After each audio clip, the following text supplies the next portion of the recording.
Tá gravando já. Se vocês vê que está travando ou que não está rolando, vocês me avisem, tá? Por favor.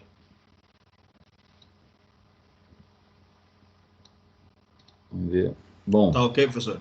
aula Tá bom, o áudio tá passada, legal, hein?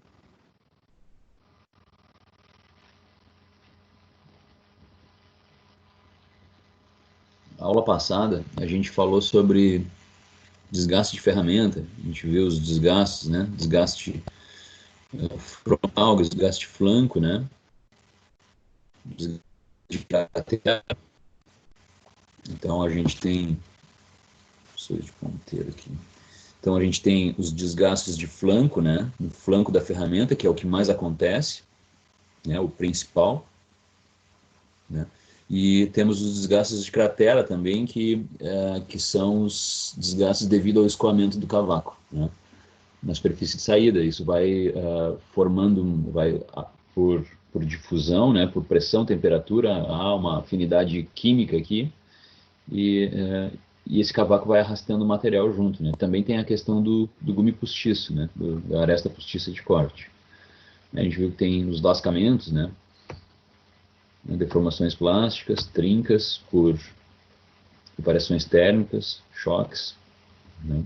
Quebra de ponta de ferramenta também. A quebra normalmente acontece por dois motivos, assim, basicamente, né? Um é que o teu desgaste de cratera e os teus desgastes de flanco começam a aumentar, até que chega um ponto que eles se encontram na aresta de corte e quebra a ferramenta, né? Deixa eu ver se aqui, por exemplo, né? Então aqui o desgaste de cratera, o desgaste de flanco vão aumentando até que tu fragiliza a ponta da ferramenta e ela se quebra, né? E tu não, realmente, é o que tu não quer, né? Quebrar a ponta da tua ferramenta, porque uma fratura ali, né? Uma quebra, uma coisa é desgaste, né? Que tu vai no esmeril, por exemplo, se tu estiver falando de uma ferramenta, se não for um bit, né? Aliás, se não for uma pastilha, né? Se for uma ferramenta convencional, assim, um bit ou uma pastilhinha de metal duro, né? Soldada no porta-ferramentas ali. De qualquer maneira, a afiação de um desgaste é uma coisa, né? A afiação de uma fratura é outra coisa, né? Então, tu evita ao máximo a fratura, assim, tu não quer a fratura, né?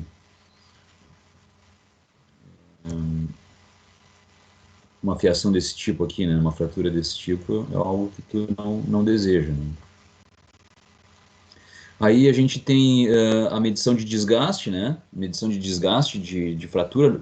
Um método mais usado é o desgaste de flanco, né?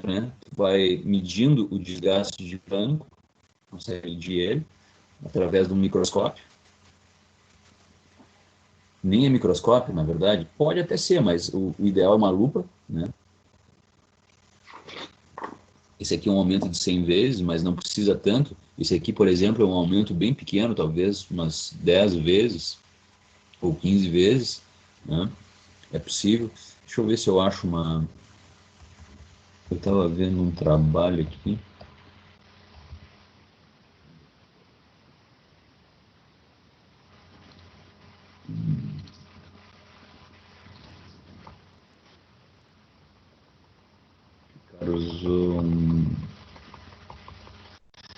Eu vou dizer uma coisa para vocês: pesquisa em usinagem é uma noia, cara, uma viagem. Mas aqui, ó, aqui o cara tem por exemplo, é um sistema de medição, uma lupa. O que tu tem? Tens uma lupa, né? Que na verdade, é uma montagem de microscópio óptico para medição de desgaste de ferramenta. É uma lupa, tá? Ele chama de microscópio, tudo bem? Mas é um microscópio com um aumento não tão grande quanto o microscópio aqueles de célula, né? Que tu bota numa lâmina e tal. É um microscópio menor, aliás, com menos capacidade. Então tu tem ele está medindo uma fresa aqui, ó, ele está avaliando um desgaste numa fresa. Eu vou pegar um... não dá para ver.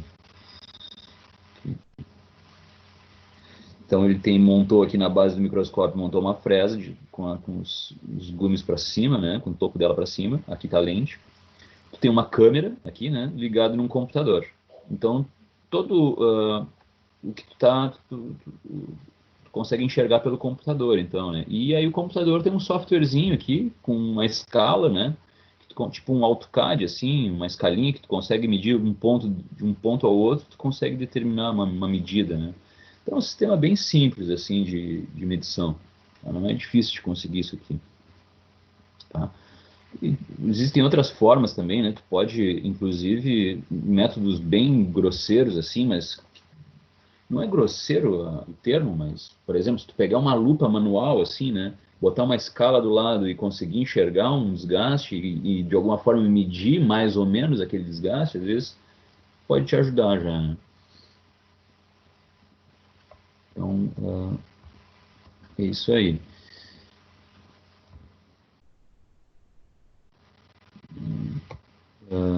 A aresta postiça de corte, né? Ela vai. Aí tu tem um detalhe da aresta postiça de corte, um detalhe interessante é que é o seguinte, tu tem velocidades, né? A aresta postiça se forma devido a encroamento, basicamente, a deposição na aresta de corte, né?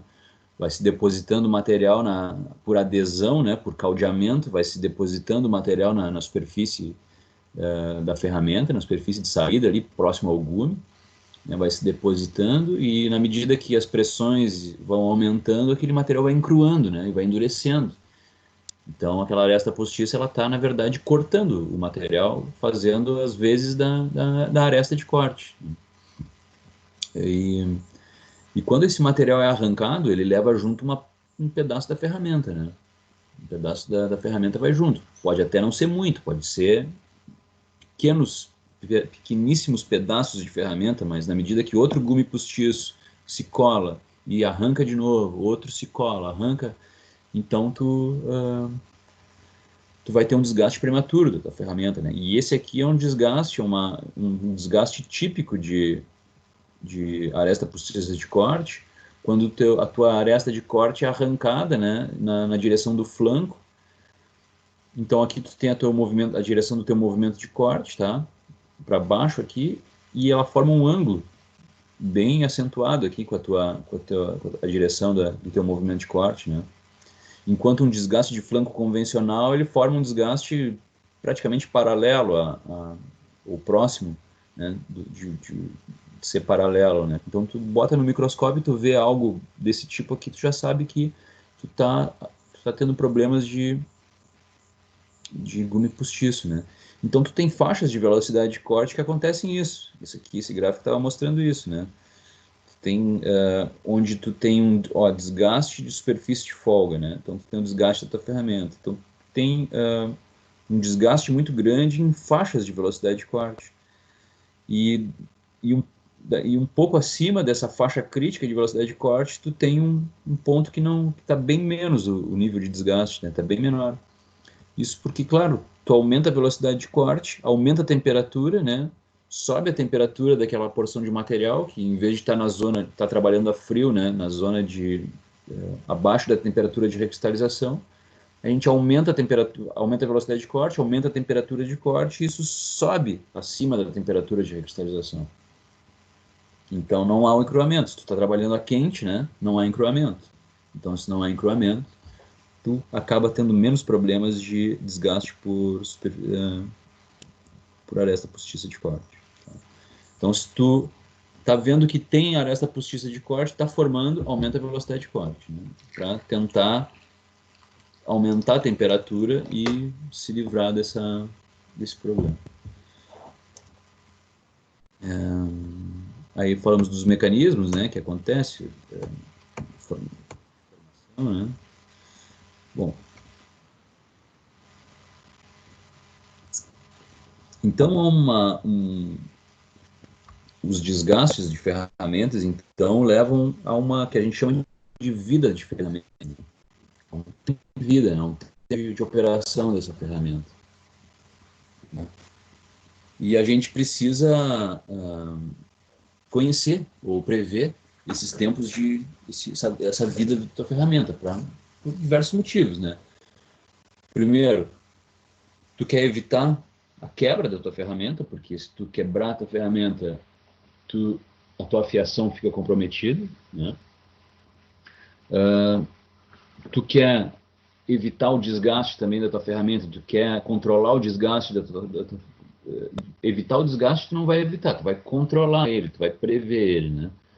Então, por conta dos dimensional da peça, porque, como a gente viu, na medida que o flanco vai desgastando, a ponta da minha ferramenta vai desgastando, eu tenho também sabe, o diâmetro vai aumentando, né? O diâmetro da peça, no caso de um torneamento, vai aumentando, eu vou tendo desvios dimensionais, porque a minha ferramenta tá mudando, né?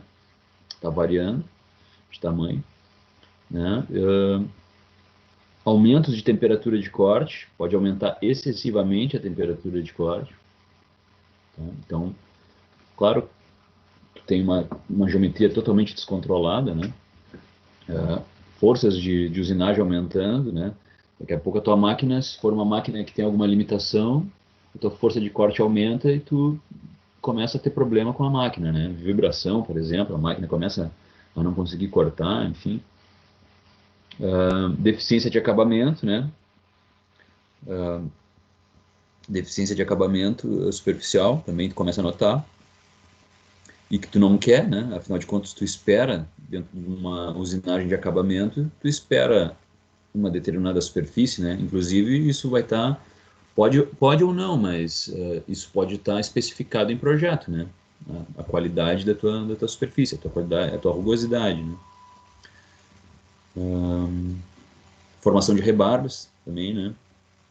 Pode começar a ver formação de rebarba excessiva, e a rebarba é um problema também, porque rebarba quer dizer rebarbação, né? Rebarba quer dizer que a gente tem que tirar essa rebarba, e dependendo da rebarba, é um problema, né? Existem setores, quando tem uma usinagem em linha, assim, né? Uma usinagem em escala não, em linha de produção de usinagem mesmo, né? Tu tem um setor lá no final da linha que é uns carinha com uma lima lá, uns 3 ou 4 caras com uma bancadinha com uma lima só tirando lixa e lima só tirando rebarba, né? Então, uma turma ali, uma gurizada, que tá só ali tirando rebarba, e isso é um custo morto, vamos dizer assim, né? Não é um custo diretamente relacionado ao processo, né? Inclusive, tem estudos de formas de redução de rebarba, de tentar evitar ao máximo. Eliminar tu não vai eliminar, mas tu pode reduzir ou diminuir a tua rebarba de maneira que facilite a rebarbação e diminua custos, né? Então, rebarba às vezes pode ser um problema, né?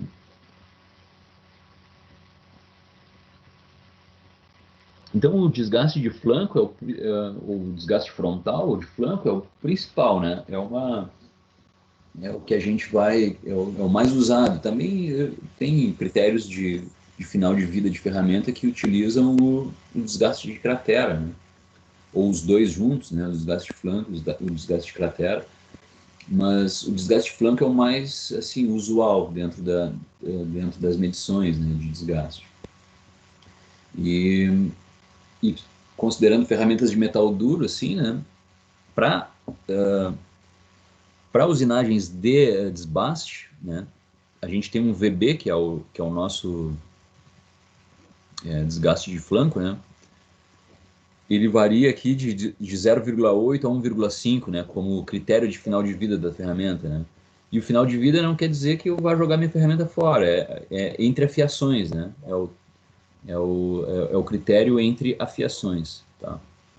Então a gente tem esses um valor aqui usual, né? Que varia de 0,8 a 1,5 milímetros de marca de desgaste, né? Aquela marca que a gente viu lá em cima. Essa marca aqui, ó. Essa marca, né? Essa marca de desgaste aqui.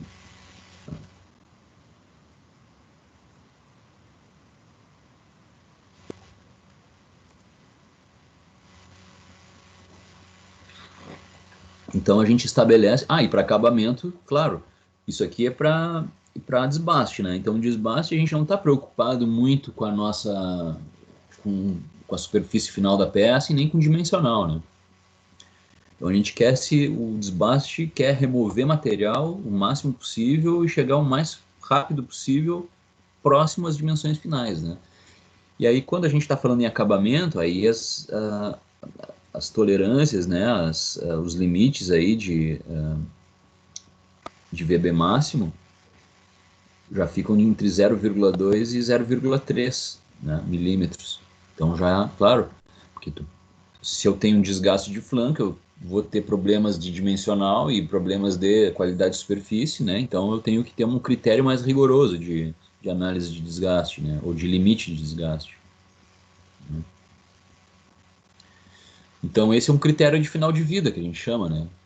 Um critério de final de vida da ferramenta é dizer que em desbaste a gente pode operar em 0,8 milímetros, por exemplo, é o meu desgaste máximo que eu tolero entre afiações para desbaste, e para acabamento 0,2, por exemplo.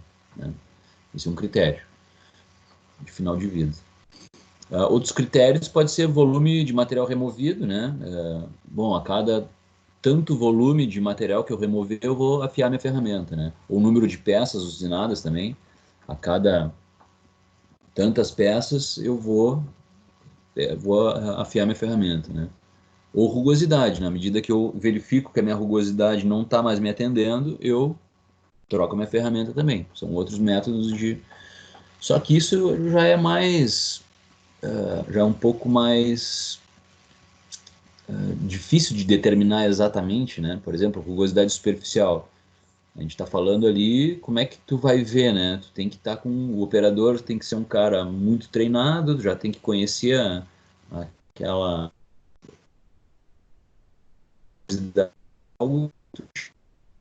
uma lupa muito forte, né? Uma lupa, uma ampliação aí de 20 vezes, 30 vezes, talvez. Né? Então, a olho nu fica complicado isso, né? Vai muito do operador, da experiência do operador também, né? Número de peças usinadas também, né? Pode, é muito relativo, né? Mas pode ser um critério também, né? Tudo depende. Mas são critérios de final de vida de ferramenta, né? Que tu vai ter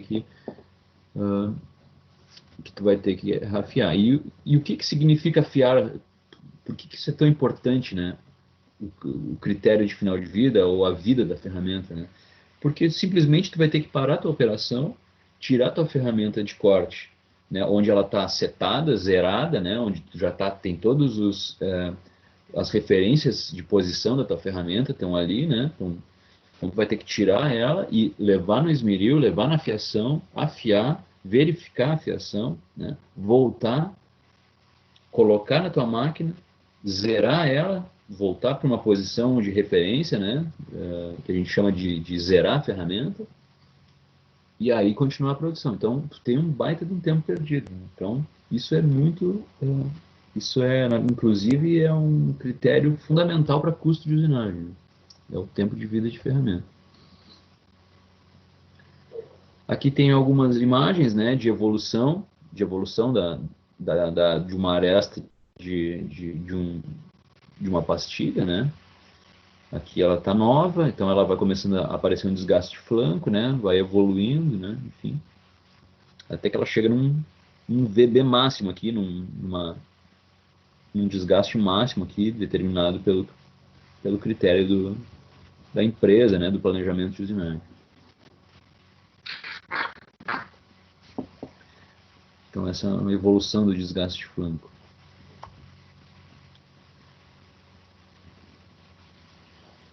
Então existem alguns fatores, na verdade vários fatores, que influenciam no desgaste da ferramenta. Tá? E o que torna ela de não tão simples previsão, assim. Né? Por exemplo, existem fatores influentes, são parâmetros de usinagem, por exemplo, velocidade de corte, velocidade, avanço, profundidade de corte, né? São parâmetros de usinagem que influenciam no desgaste da tua ferramenta, né? Tem a ver com o corte especificamente, né? A geometria da tua ferramenta, ela também influencia no desgaste da ferramenta, certo? E ainda a rigidez da máquina, né? Como vibrações, né? Influenciam na vida da tua ferramenta, no desgaste dela, né? A tua potência de máquina também influencia, né? o material da ferramenta, né? Além da geometria tem o material da ferramenta também, né? O material da peça, as características mecânicas da peça, e o uso ou não de fluidos refrigerantes, né? Então é uma série de fatores, a gente pode contar aqui, são 6 fatores, pelo menos, né, de fatores que influenciam o desgaste da ferramenta. Então é algo que é muito complexo, é um fenômeno complexo. É muito fator envolvido, muita variável no processo, né? Mas existe um fator que ele é preponderante, assim, que ele é desde que, claro, né, as tuas condições de máquina, né, estejam equilibradas. Por exemplo, a rigidez da tua máquina, seja uma máquina boa, né, uma máquina rígida, que tenha um bom motor, certo?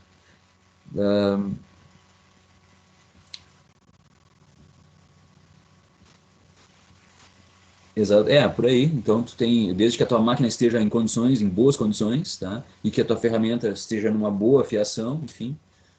Bom, isso, quer dizer, na verdade, a fiação está dentro do desgaste da ferramenta, né?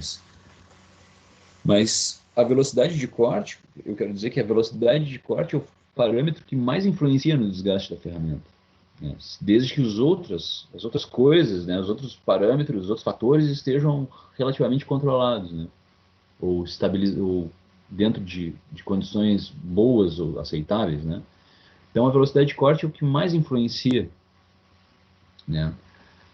Depois, o que mais influencia é o avanço, dentro dos parâmetros de ginásio, o que mais influencia é o avanço e, por último, a profundidade de corte, né? A profundidade de corte pouco influencia no desgaste da ferramenta, por incrível que pareça. Ela pouco influencia. Por que a velocidade de corte influencia, né? Porque tu tem uma profundidade de corte, tu tem um avanço, né? Então tu tem uma área em cima, né? Pressionando a tua ferramenta. Na medida que tu aumenta a tua velocidade de corte, tu aumenta o calor que tá acontecendo ali, né? Tu aumenta o atrito e o aquecimento, né? Uma mesma porção de material. Então, é ela que vai ser determinante nesse processo de desgaste, pela abrasão ali da tua ferramenta, pela velocidade que está atritando ali, né? Entre peça e ferramenta, e também pelo aumento da temperatura, tá? O avanço, o avanço ele vai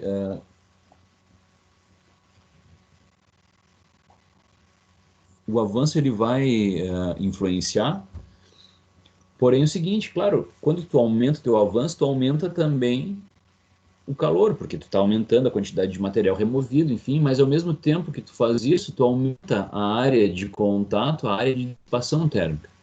Tá? Então, tu tem um aumento, um aporte térmico, mas em contrapartida, tu tem uma maior dissipação térmica, porque tu aumentou a tua área de cavaco.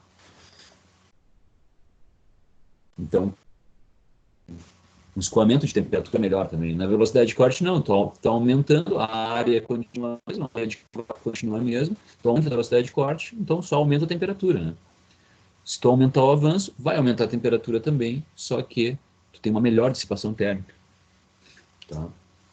Então, vamos pensar no seguinte, aqui a gente tem um caso, aqui está um pouco apagado, mas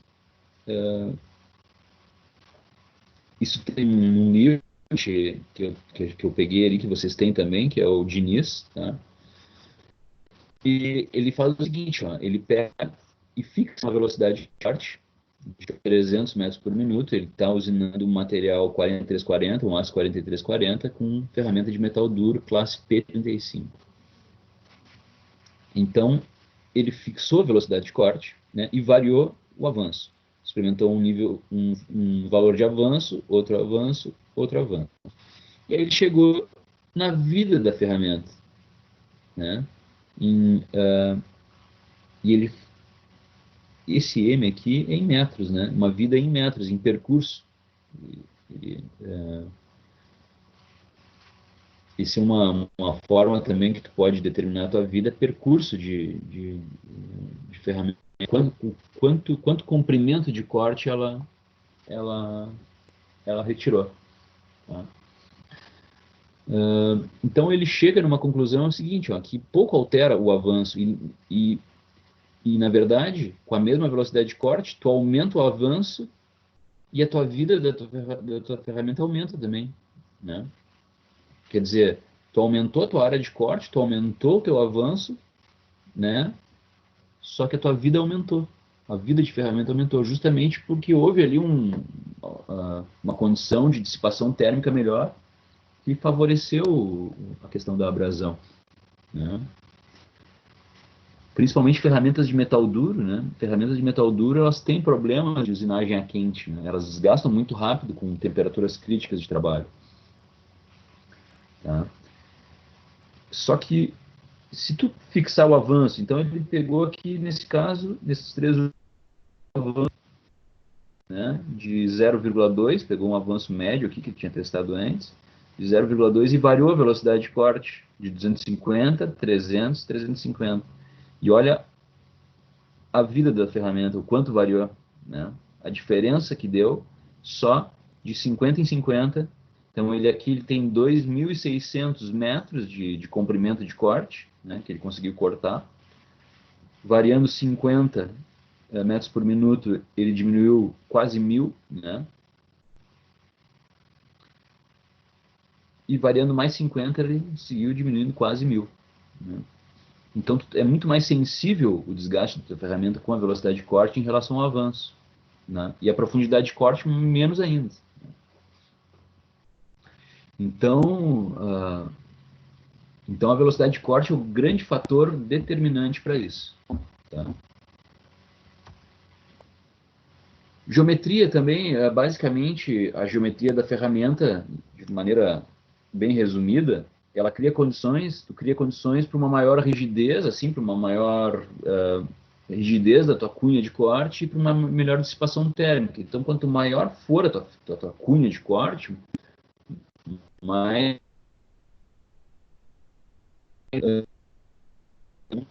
de corte, mais área de dissipação térmica. Tá? Então a geometria trabalha dessa forma, pela dissipação térmica e pela resistência da cunha, né? E também esse é o assunto que fluidos de corte é um assunto que vai longe também, mas os fluidos de corte eles têm basicamente duas funções, né? Eles lubrificam ou eles refrigeram, né? Eles têm essas duas funções bem separadas, assim, né? Por exemplo, para usinagem difícil, né? Usinagem de materiais resistentes, né? Tu tem que usar baixas velocidades de corte, então tu prefere mais a lubrificação, né? Tu usa mais fluidos de corte para lubrificação. Usinagem fácil, né? De materiais macios, um aço 1020, por exemplo, tu usa altas velocidades de corte, tu usa um fluido de refrigeração, né? Usa um fluido. Aqui tu está trabalhando com baixas velocidades de corte, então tu tem um desgaste maior da tua ferramenta por atrito, né? Por pressão, né? Tu não tem tanta temperatura de corte. Para usinagens fáceis, tu pode aumentar a ação da tua máquina, que vai aumentar a temperatura de corte, né? E ferramentas de metal duro, a gente precisa atentar aos choques térmicos, né? Que se os teus fluidos, se o teu fluido refrigerante ele não está bem posicionado, uma quantidade bem regulada, tu pode gerar choques térmicos, tá? Porque não é simplesmente largar um fluido refrigerante em cima da tua peça ali, né? Tu tem que ter acesso à região do corte, né? Tu tem que ter o teu fluido refrigerante tem que acessar a região do corte. Tá? Então ele tem que ter velocidade, ele tem que ter uma certa pressão, tá? E tem que ser bem posicionado também esses bicos injetores de fluido de corte, porque eles têm que chegar naquela pequena região do corte ali para refrigerar, porque se eles não chegam, né?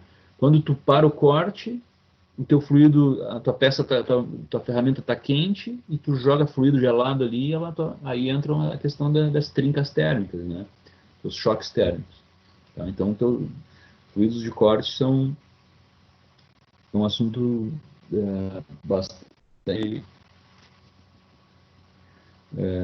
extenso também, né? Aí existem vários tipos de fluidos de corte, né? Se desse tempo, a gente poderia abordar um pouquinho mais. Então, aí um cara chamado Taylor, ele estabeleceu uma relação entre a velocidade de corte e o tempo de vida da tua ferramenta. Né? Já que a velocidade de corte é o grande fator, assim, desde que a tua máquina esteja boa, né? Seja uma máquina que não vibre, né? Ou não vibre tanto. Vibração sempre vai ter, né? Só que você tem que ter níveis de rigidez aceitáveis, níveis de vibração aceitáveis. Então, a tua velocidade de corte vai ser o grande fator assim, determinante na vida da tua ferramenta, no tempo de vida. Né? E ele estabeleceu uma relação, né? Uma relação aqui, que é a velocidade de corte, né? Vezes o tempo de vida da tua ferramenta, elevado num expoente aqui, que é um expoente do processo, outras variáveis que a gente não está considerando, por exemplo, essas questões de vibração, questões de material, de variação da peça, de ferramenta, que quando tu está usando, tu está sofrendo processo de encruamento. Né? Então, são outros fatores também que influenciam o desgaste, enfim, uma série de coisas. Então, esses levam em consideração essas outras questões aí de... Deixa eu aceitar um cara aqui. Esse expoente leva em consideração essas outras variáveis de processo, e assim como essa constante aqui, CT, né, também faz a mesma coisa, né? Isso tudo é tabelado, tá, pessoal? Então a gente tem um N aqui tabelado, né, dependendo da ferramenta, aço rápido, ferramenta de metal duro, ferramenta cerâmica. Então a gente tem a nossa peça de aço, ferro fundido, latão, cobre, alumínio. Então, a gente tem valores de N, né, valores de N. Esse aqui, o aço rápido, para peças de aço, ele tem essa faixa de valores, a gente pode usar qualquer valor entre essa faixa aqui, tá? É assim como o ferro fundido. Então a gente tem esses valores de N aqui. E assim como a gente tem os valores de CT, né? Valor de CT para condições médias de corte. Então ele dá alguns materiais também, né?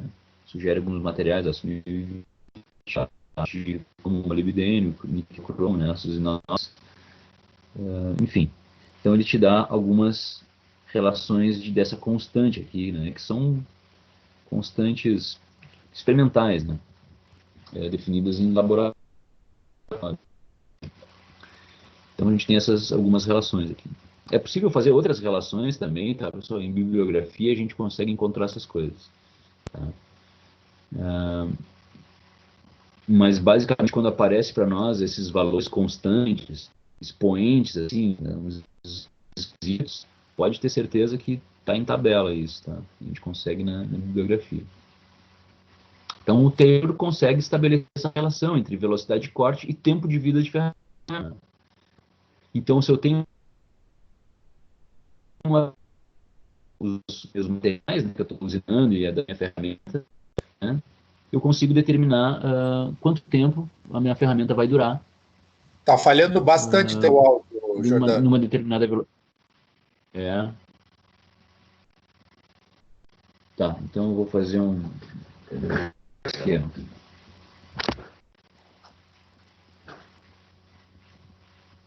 Não sei se é só para mim aqui, mas tá falhando bastante.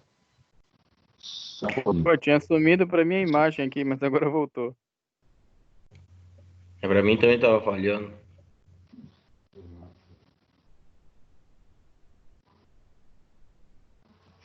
Ah, tá aqui.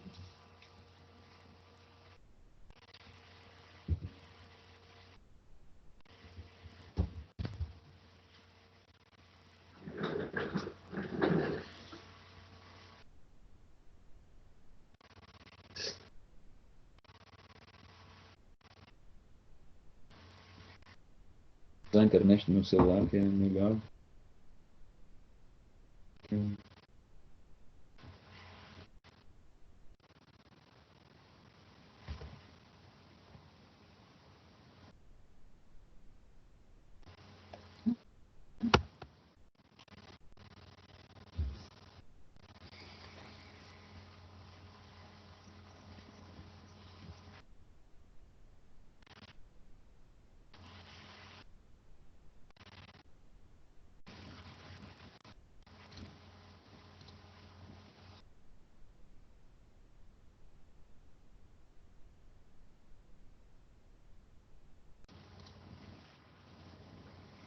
Bom, acho que agora vai melhorar um pouco.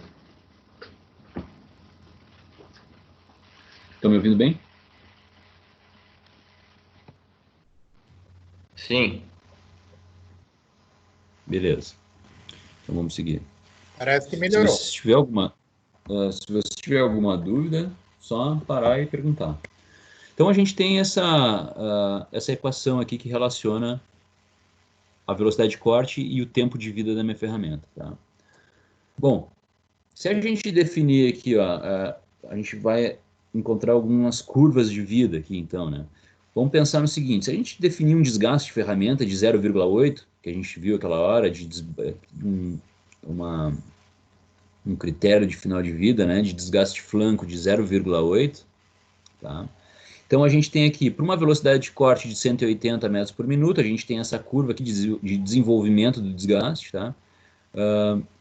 A gente tem essa curva aqui, né? Então, e o tempo, né, claro. Então, pela equação de Taylor, a gente consegue determinar justamente essas curvas aqui, né? Tempo e desgaste, né?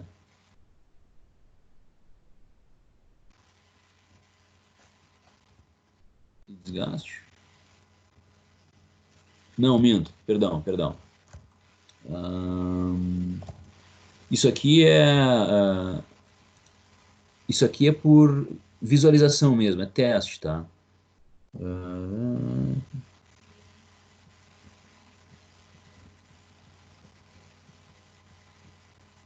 Desgaste, tempo, vida.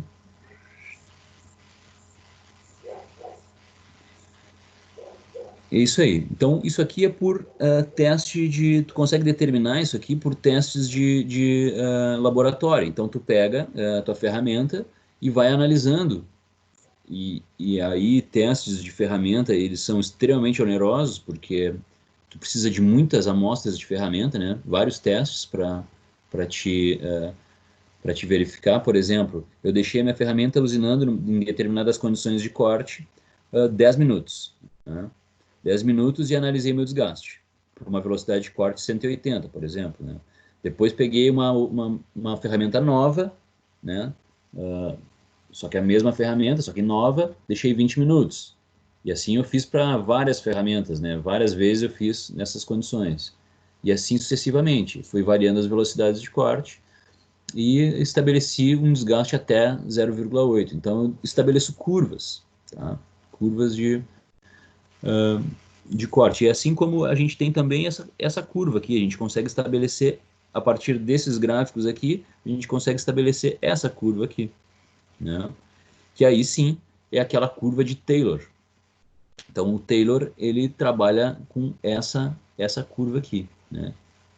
Então, a partir de dados experimentais, de condições de curvas experimentais, a gente desenha uma curva e essa curva é aquela curva de Taylor ali, né? Aquela equação de Taylor a partir daqui.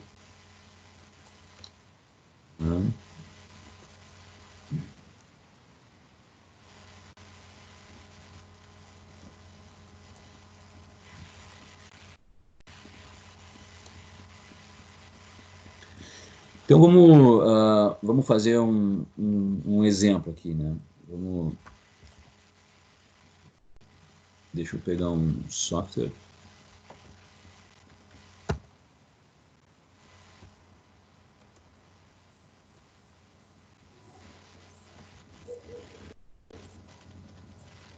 Aqui no meu whiteboard.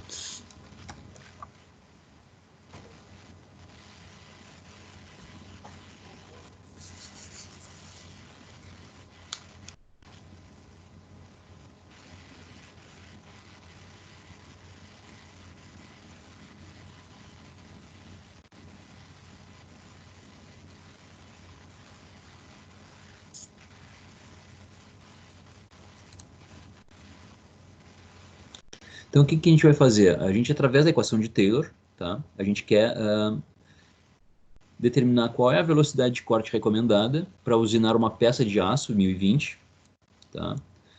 Com ferramentas de aço rápido ou metal duro, tá? Qual é a velocidade? Vamos recomendar uma velocidade de corte, tá?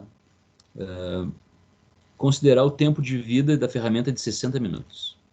Então, a gente quer que uma ferramenta dure 60 minutos de corte, né, efetivo de corte, né, remoção de material. A gente quer que ela dure 60 minutos e vamos estabelecer quanto de velocidade de corte para acontecer isso, né? Vamos lá.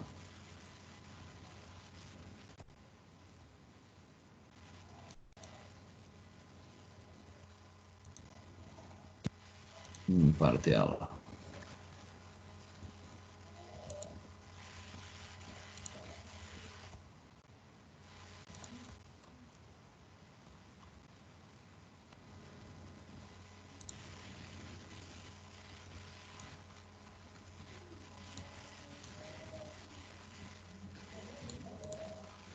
Beleza.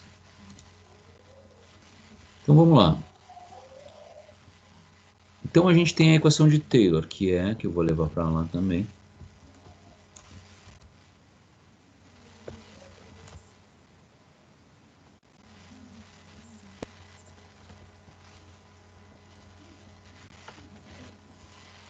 Temos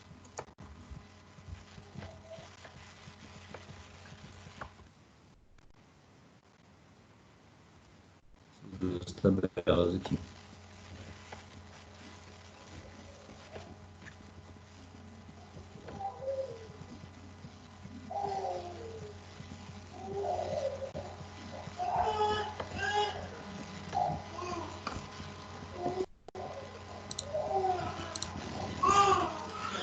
Estão ouvindo o choro do guri ou não? Sim. Sim. Tá na hora do soninho, a rabuja do soninho. Fica tranquilo que aqui em casa também tem uma aí, que dá esse horário aí e começa a chorar.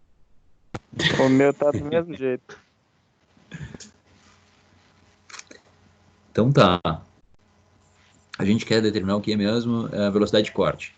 Então, a gente vai fazer o seguinte, a velocidade de corte vai ser igual a essa constante aí, CT, né, que a gente chamou de CT, sobre um tempo que a gente conhece, que é 60 minutos, que a gente quer que dure, e um N, que é uma tabela também. Tá? Então, o CT, para um aço 1020, e aí a gente está falando nessa tabela aqui, né, para um aço carbono 1020, e a gente vamos trabalhar primeiro com um aço rápido. Tá? Ele quer saber com aço rápido e depois com metal duro. Então, a gente tem esse valor aqui de 116. 116. Divididos por T, que a gente quer 60 minutos. 60 minutos. Elevado na N. Esse N aqui, a gente vem para cá. Né? Então, esse N, para aço rápido, estamos usinando aço, ele varia de 0,125 a 0,167. Vamos pegar um valor aí de 0,125, 0,13, sei lá, vamos pegar o mais baixo aqui, 0,125, elevado na 0,125. Né? Então, a nossa velocidade de corte, vamos ver uma calculadora aqui, vai ser 116 divididos por 60 elevado na 0,125. 69 metros por minuto. Né? E aqui a gente já sai com metros por minuto, né? A equação já está pronta. Então vamos botar aqui 70 metros por minuto. Metros por minuto. Essa é uma velocidade de corte para ela durar 60 minutos. Né? Para condições assim, até condições médias, né? Por exemplo, não estamos falando de profundidades de corte aí de 3 milímetros, 4 milímetros de profundidade de corte, avanços de 0,1, 0,2, tá? Nessas condições normais assim de operação. Né? Para condições mais bruscas, aí já é um pouco, já não funciona tão bem, tá? Bom, 60 metros por minuto, aliás, 70 metros por minuto é a nossa recomendação. Para uma velocidade de corte, para uma ferramenta de aço rápido, vamos partir lá para... A gente estava trabalhando aqui, para metal duro, aço rápido não, para metal duro, esse valor de CT já é 680, né? Eu vou botar aqui HSS. E aqui, metal duro. Então é 680 ali, ó, segundo a nossa tabela, divididos pelo tempo que a gente quer que ela dure, elevados na aço rápido, metal duro, aço 0,2, elevado na 0,2.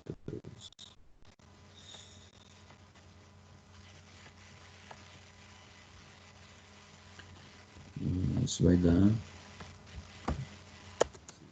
80 divididos por 60 elevado no 0,2. 300 metros por minuto.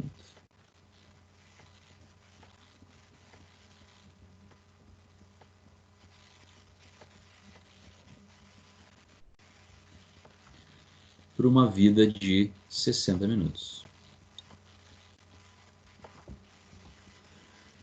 Então, na real, a gente, se não tiver uma tabela, é mais fácil a gente ter uma tabela de usinagem do que essas tabelas aqui, na verdade, né? Na verdade é essa.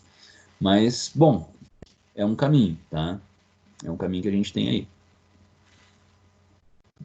E aí vamos dar uma comparada. Eu quero comparar isso aqui com algumas coisas.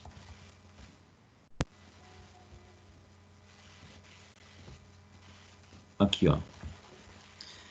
Vamos pegar o mesmo aço 1020, aquela nossa tabela que a gente tem. O mesmo aço 1020, tá? E vamos chamar um HSS aqui, ó. Então a gente tem velocidades de corte razoáveis aqui, ó. Por exemplo, essa aqui, 60 metros por minuto.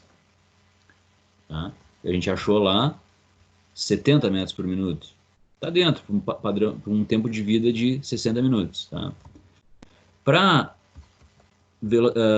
aço rápido, para metal duro, que a gente já tem 236, 280, né? Dependendo do avanço, a gente achou 300. Então a equação tá legal, né? Tá dentro, né?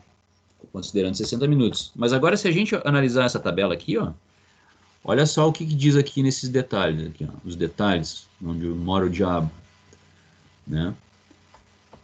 Ferramenta de aço rápido para velocidade de corte 60 minutos, ó, justamente para 60 minutos, né? Os valores se referem corte a seco com velocidade de corte para uma vida de 60 minutos, né? Ferramenta de metal duro, velocidade de corte para uma vida de 240 minutos. A gente está considerando 60 minutos, né? Aqui ele está considerando 240 minutos. Aí ele dá uma geometria de ferramenta também, tá? Ângulo de posição, ângulo de ponta, ângulo de inclinação. Tá? Bom, mas enfim, ele deu uma série de condições aqui para recomendar essa velocidade de corte. Então, as tabelas de velocidade de corte, elas não são fixas, né? Elas são baseadas em alguma estimativa de tempo de vida de ferramenta. Tá? Então, na verdade, algo mais correto, assim, o mais consultar a tabela, é uma boa referência para chão de fábrica ali, né? É uma boa referência, mas a gente não sabe ali, quando a gente consulta uma tabela, a gente não sabe identificar qual é o tempo de vida que ele está considerando, né? A gente não sabe. Aqui ele até diz, esses valores aqui é para 60 minutos para aço rápido e 240 minutos para metal duro, né? Mas se eu quero estabelecer velocidades para diferentes tempos de vida de ferramenta, né? Qual é Aí eu posso usar a equação de Taylor aqui tranquilamente. Existem outras equações que são mais gerais, assim, que levam em consideração a seção de corte, tá? Que levam em consideração avanço e profundidade de corte, baseadas nessa equação de Taylor aqui, tá? Mas essa aqui é a mais simples e que dá uma boa aproximação, é a mais rápida de usar, enfim, tá? dá para ser usado. Tá?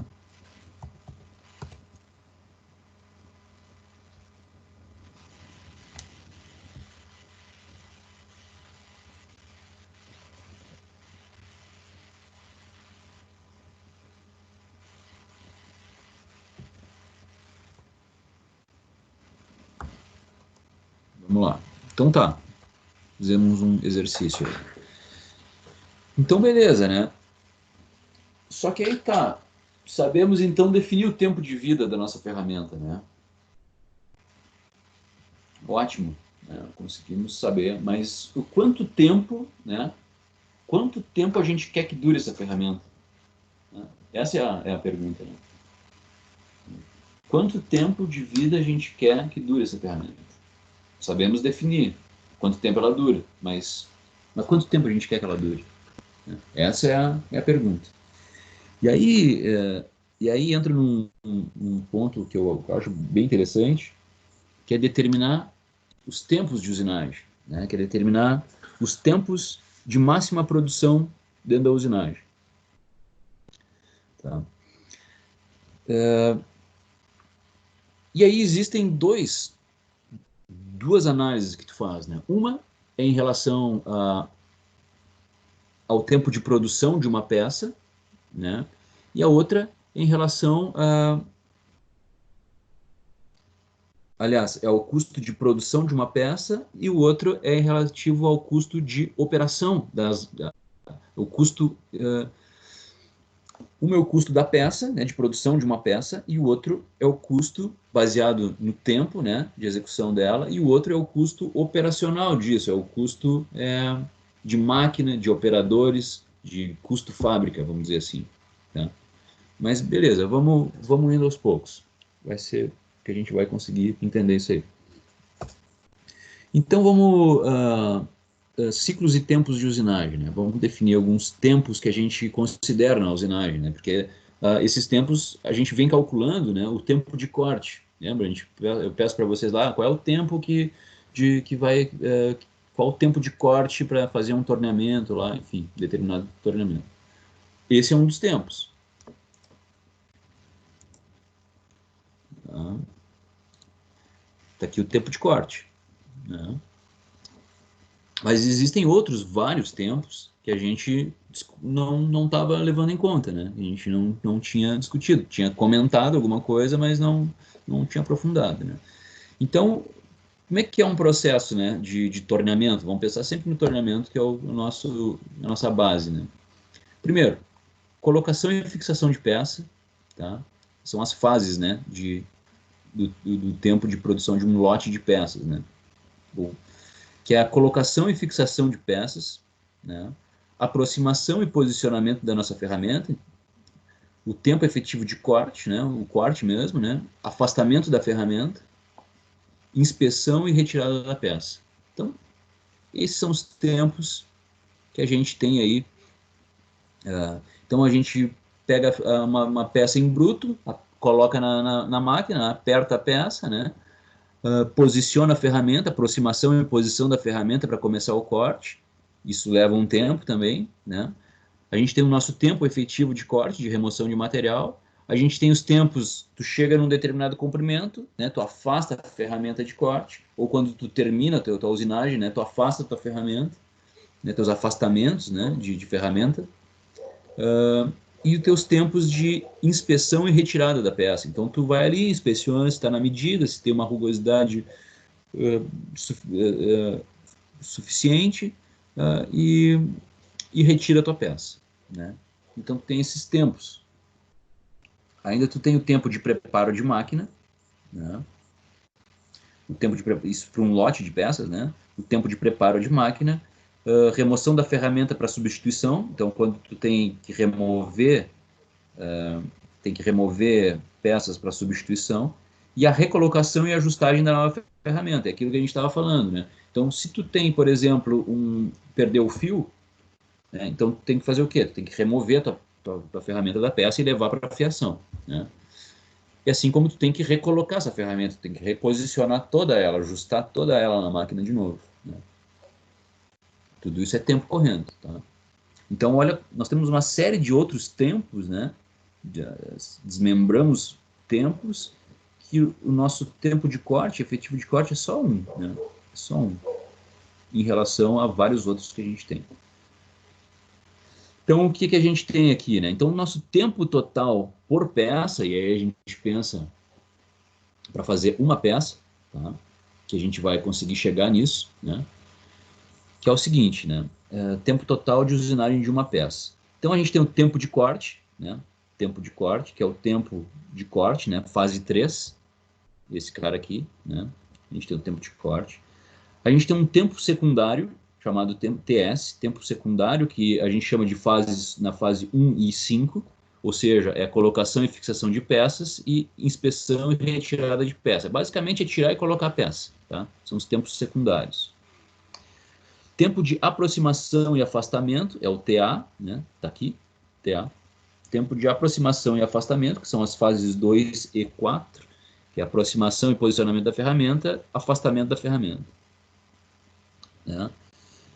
TP é o tempo de preparo de máquina, né? E aí eu preparo a minha máquina uma só vez, eu vou limpar ela, eu vou lubrificar, eu vou ligar, eu vou fazer uma série de verificações, né?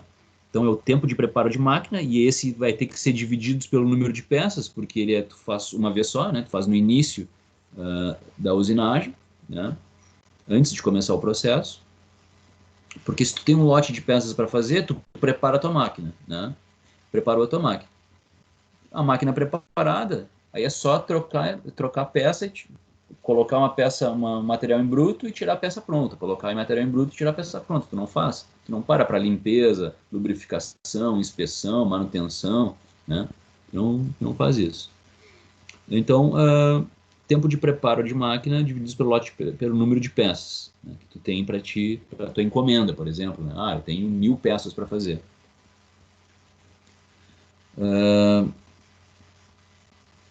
Tempo de preparo de máquina, fase 6, preparo de máquina. Tá? Então, e tem o tempo de troca de ferramentas, que é as fases 7 e 8. Remoção de ferramenta e recolocação de ferramenta. Que aí ele... que é o tempo FT aqui, né? TFT, tá meio apagadinho, mas aqui tá melhor, TFT.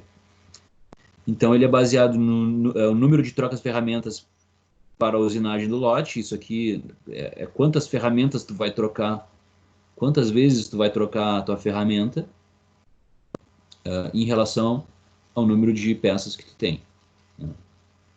E aí, claro, o tempo que eu levo para fazer essa troca. Né? Se aqui eu tenho o tempo total dessa movimentação divididos pelo número de peças, eu tenho por peça, né? O tempo que eu uso por peça. Né? Então é esse tempo aqui, tá? E quando eu estou falando aqui, ó, número de trocas de ferramenta para a usinagem do lote, eu sei quantas vezes eu vou trocar minha ferramenta, porque eu sei a vida dela, né? Então, se eu tenho um tempo de... se eu estimei lá que tem um tempo de vida da minha ferramenta. Se eu tenho um tempo de vida da minha ferramenta, eu sei quantas vezes eu vou trocar ela. Quantas vezes eu vou ter esse tempo aqui, ó. Tempo de troca de ferramenta. Isso eu sei, tá? Então, o tempo total é a soma de todos esses tempos aqui. E isso tudo tempo de corte a gente calcula, né? Pelas equações que a gente já fez várias vezes. Os tempos secundários, que é fase 1 e 5, colocação e fixação de peça e inspeção, retirada de peça, isso é cronometrado. Isso aí tu vai ter que cronometrar, vai ter que ter essa ideia de tempo. Né?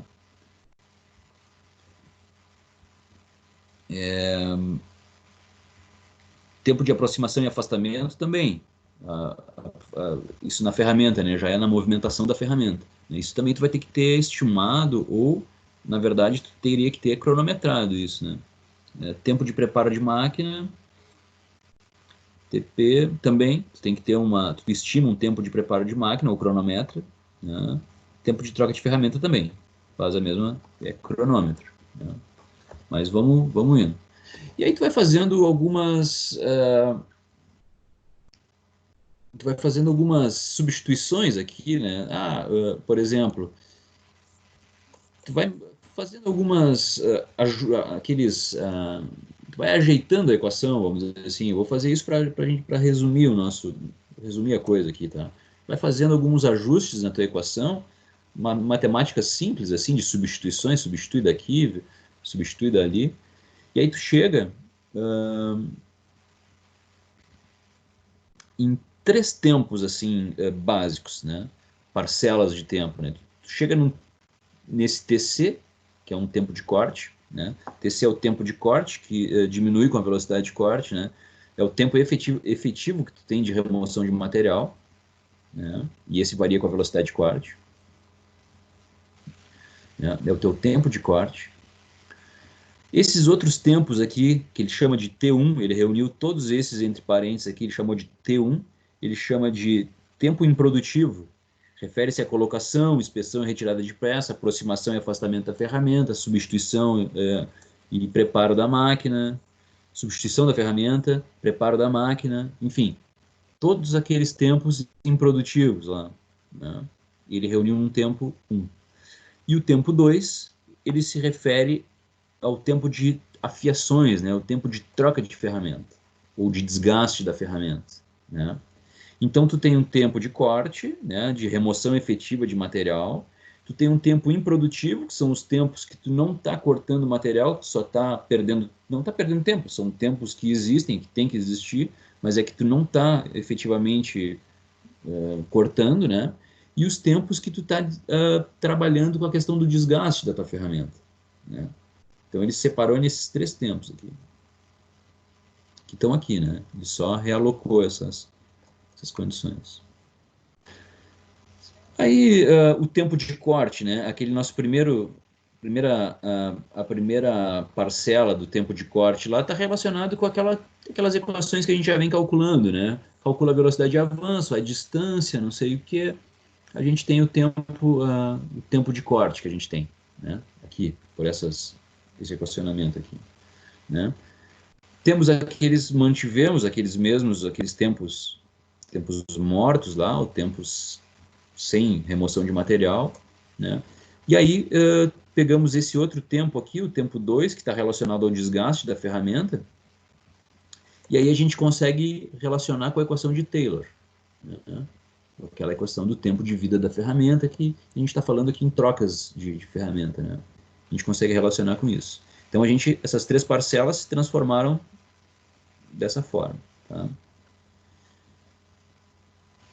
Mais alguns ajustes aqui, né? Substituímos a equação de Taylor, e aí quando a gente substitui a equação de Taylor, a gente trabalha com aquelas constantes lá que a gente calculou, né?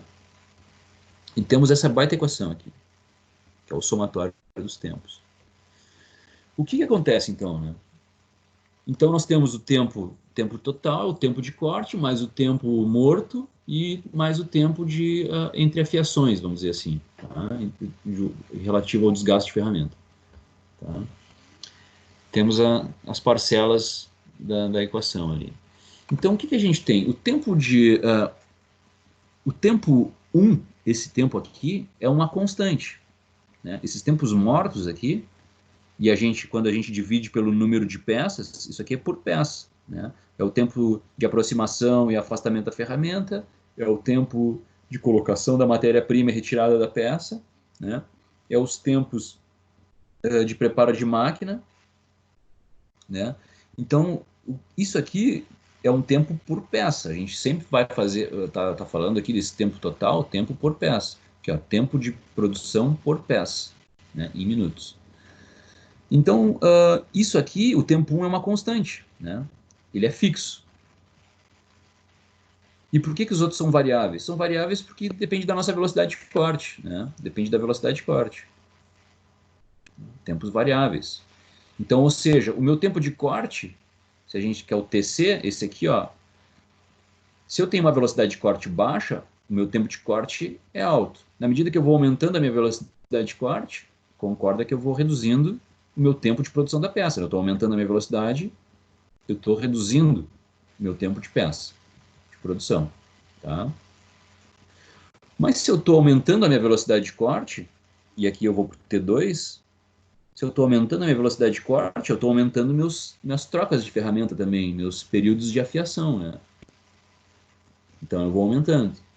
Então eu tenho um equilíbrio disso, eu tenho que ter um equilíbrio. Eu tenho um tempo 1 que é constante, que é os tempos mortos, que são constantes, que é uma constante. Eu tenho um tempo variável, o tempo de corte, né, de remoção de material, que esse tempo diminui com a minha velocidade de corte. E tem um outro tempo que é em relação ao desgaste de ferramenta, que o desgaste aumenta quanto mais eu aumento a minha velocidade de corte, né? E aí eu chego numa curva aqui, que é essa curva aqui, que é o somatório, né? Então o meu tempo total é o somatório do meu tempo de corte, o tempo 1 e o tempo 2, né? Então ela forma essa parábola aqui, né? E qual é o meu tempo de máxima produção? Meu tempo de máxima produção é justamente aqui, ó, no ponto mínimo dessa, onde eu tenho um equilíbrio de alta velocidade de corte, de produção, né, de produção de peça, e ao mesmo tempo não estou gastando tanto com a fiação. Não sei se eu consegui ser claro. Tá? Então eu tenho uma velocidade ótima aqui, uma velocidade de corte ótima, tá? Que é uma parábola isso aqui, né? Se eu pegar, e aí vai entrar um negócio meio doido, né? Se eu pegar e derivar essa minha curva aqui e achar aqui, ó,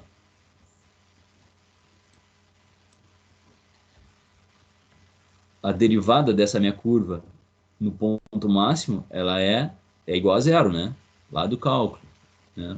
Eu não tenho inclinação da reta, aqui eu tenho uma inclinação, aqui eu tenho uma inclinação, mas aqui a minha inclinação é zero, ela está na horizontal, né? Em relação à velocidade de corte. A derivada do tempo total em relação à velocidade de corte. Então é o ponto mínimo, na verdade, o ponto mínimo da curva é igual a zero. Aí vou igualar isso aqui, essa equação aqui, vou igualar essa equação a zero, né? A derivada dessa equação a zero, e vou chegar numa equação mágica aqui, que é isso aqui. Então, essa velocidade aqui, ó, essa velocidade aqui, ela depende desse K, que é aquele, na verdade, esse K é igual, porque eu peguei de um outro livro isso aqui, né? É igual ao meu CT, que a gente calculou ali, né? E esse X é o meu N, que a gente calculou lá também naquela tabela, lá da equação de Taylor, né? Aqueles parâmetros lá da equação de Taylor. E esse meu tempo aqui, meu tempo FT, é o meu tempo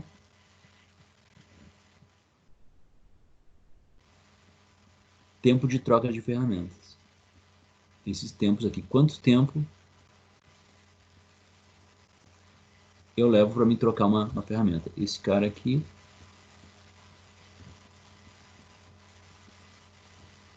é esse tempo aqui, ó. TFT, tempo de troca de ferramentas, fase 7, 8. Remoção da ferramenta para substituição, recolocação e ajustagem da ferramenta, né? Substituição, lê-se também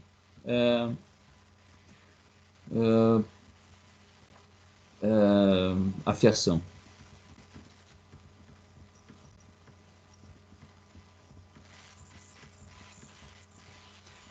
Tá? É esses dois aqui, o TF, aquele ali, é esses dois. É o tempo que tu leva para tirar a tua ferramenta, para afiar ou botar outra no lugar, né?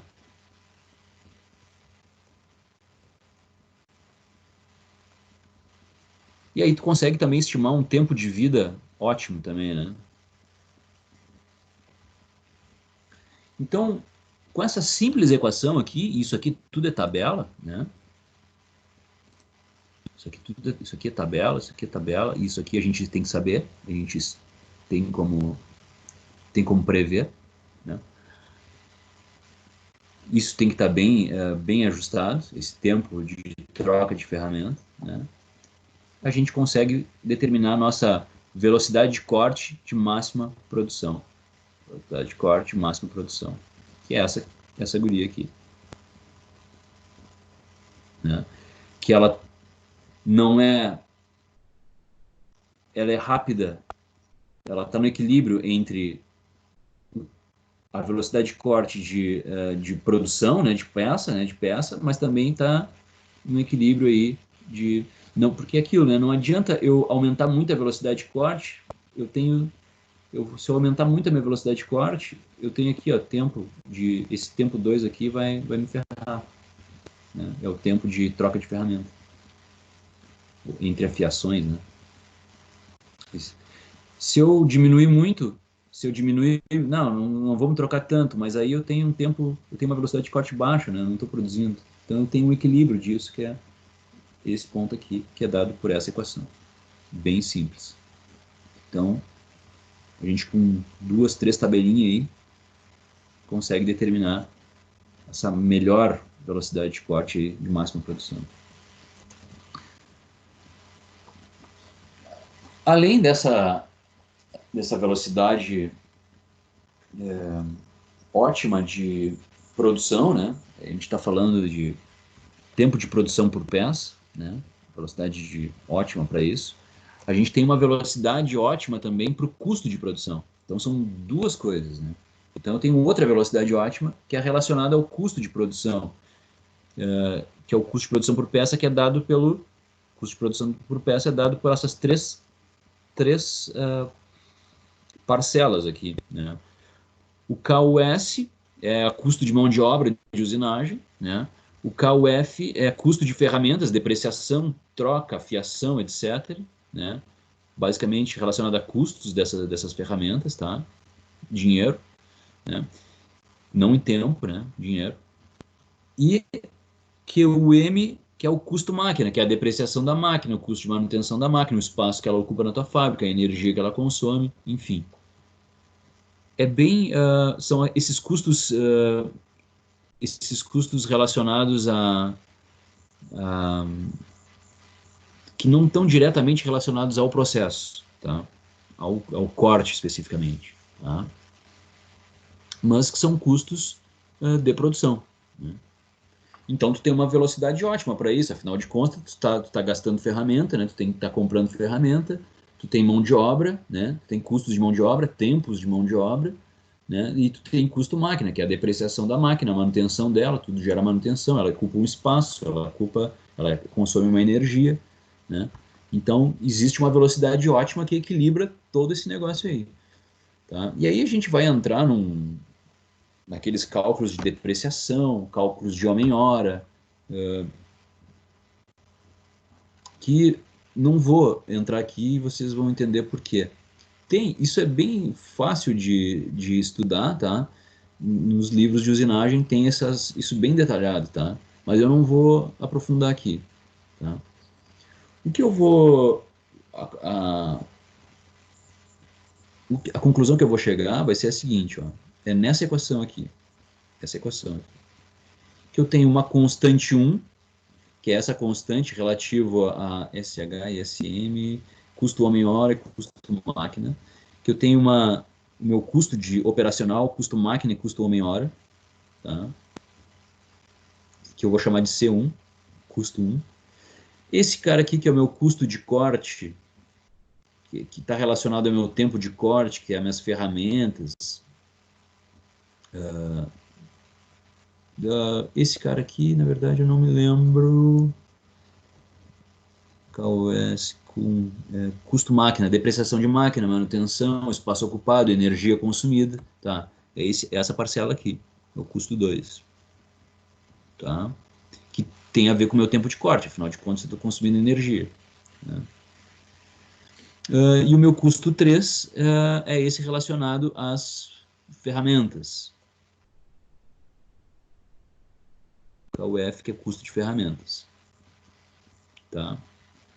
Então eu tenho essas parcelas aqui. Então eu tenho uma constante, que ela não varia com a minha velocidade de corte. Eu tenho essa segunda parcela que varia com a minha velocidade de corte. E eu tenho essa minha terceira parcela que varia com a minha velocidade de corte, né?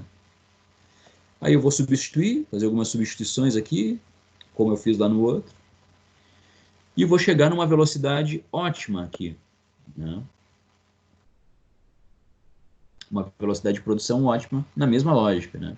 A gente tem aquele custo fixo, eu tenho um custo que aumenta conforme a minha velocidade de corte aumenta, que é o custo com ferramental, né? Com ferramentas, e eu tenho um custo que diminui com a minha velocidade de corte, que é o meu custo homem-hora, aquele custo, essa parcela do custo aqui. Tá? Então eu vou ter uma velocidade ótima aqui também. Eu vou ter uma velocidade ótima. Que é a minha velocidade de custo operacional, minha velocidade de produção, de custo por preço, não, é custo por peça, né? Custo por peça, meu custo de produção, né? Então eu também consigo chegar nessa velocidade ótima. E aí eu tenho essas duas velocidades. Eu tenho o meu custo, essa aqui que a gente viu por último agora, que é o meu custo por peça, meu custo operacional, né? Meu custo operacional. E eu tenho o meu outro custo, que é o custo que a gente calculou primeiro, que é o meu tempo de produção, meu tempo ótimo de produção. Né? Então eu tenho aqui a minha velocidade de corte, né? Minha velocidade de corte. Tenho essa última que a gente calculou, meu custo operacional por peça. E eu tenho o meu tempo de fabricação por peça também, o primeiro que a gente calculou. Né? Esse aqui, que é a velocidade de máxima produção, é sempre maior, vai ser sempre maior que a minha velocidade ótima de custo operacional. Vai ser sempre maior. Então, então eu tenho, na verdade, um intervalo de máxima eficiência. Aqui, eu falo em eficiência, né? Eu não falo nem em máxima produção, nem em custo operacional. Eu falo a eficiência como um todo do processo, que fica nesse intervalo. Então eu posso usar qualquer velocidade nesse intervalo aqui, e aí vai depender da minha estratégia, e aí um assunto mais longo, mas vai depender da minha estratégia, eu posso usar qualquer velocidade aqui dentro, que eu vou estar dentro do intervalo de máxima eficiência de produção. Só que aí tem um detalhe, né? A gente viu que essa velocidade aqui, ó, de custo operacional, ela é muito complicada, porque ela é uma matemática, uma série de matemática de custos operacionais, eu acho que é mais complicadinha. Essa outra velocidade aqui, ela é muito mais fácil. Ela tem uma equação muito simples de solucionar. Se a gente for lá em cima, é uma equação muito simples. A gente determinar essa velocidade aqui.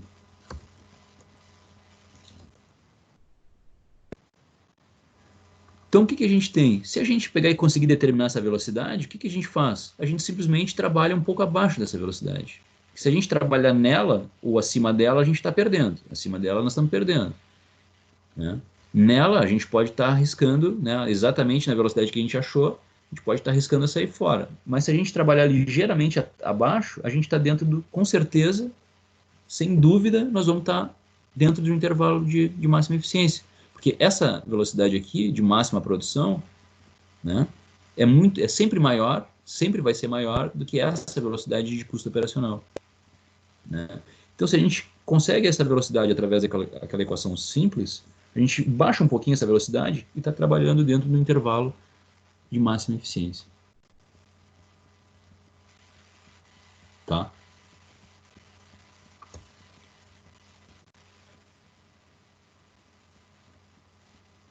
Então, essa é a grande fórmula aqui que a gente tem, né? Que a gente tem que saber simplesmente os tempos de troca de ferramenta. Quanto tempo a gente leva para tirar uma ferramenta, afiar e recolocar ela, né?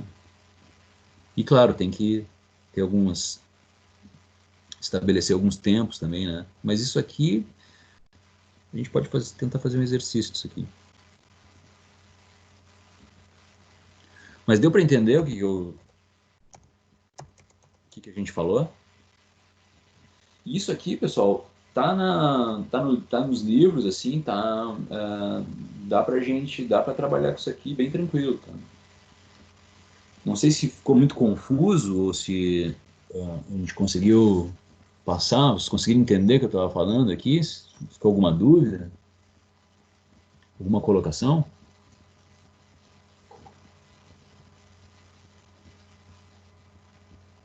Estão aí ainda?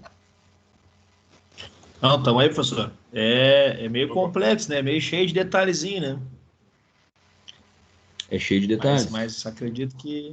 É, A acredito ideia, que vai, pessoal, consiga fazer. a ideia, pessoal, não é assim, ó, fazer com que... a ideia é mostrar para vocês isso aqui, tá? A lógica desse negócio. Isso aqui não é tão simples, realmente, né? Ainda mais quando tu vê pela primeira vez. Mas é mostrar a lógica do negócio, né? E quando vocês precisarem disso, vocês já ter esse start, entendeu? Eu não vou cobrar de vocês, agora eu quero que vocês me determinem, não sei o quê. De repente, algum exercício bem simples para a gente praticar, alguma coisa para a gente fazer junto, mas basicamente isso aqui é uma coisa importante, que, na verdade a gente trabalha com custos, né? Quando a gente entra para engenharia, o operacional, a habilidade, ela não está dedicada aos operadores, né? Aos técnicos, enfim, né? O pessoal da operação, né? E esses caras têm que ter habilidade e tal, mas a gente tem que ter uma noção de orçamento, né? De custo das coisas, né? A gente tem que, a nossa visão não pode estar focada na máquina, né? No corte ali, a nossa produção, nossa visão ela tem que estar focada na fábrica, né? No todo. Né? A gente tem que ter uma visão mais de fora do negócio. E isso aqui ela é parte fundamental disso, né? De determinar um custo operacional de usinagem, né? Eu acho que é algo que não é difícil, né? A partir dessa equação aqui, a gente conseguir determinar uma equação muito simples, a gente conseguir determinar essa velocidade aqui, né?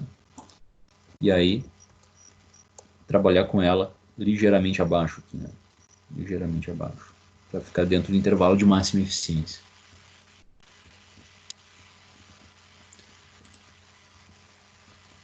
Bom, vocês têm alguma dúvida, alguma colocação, alguma coisa? De minha parte tá ok, professor.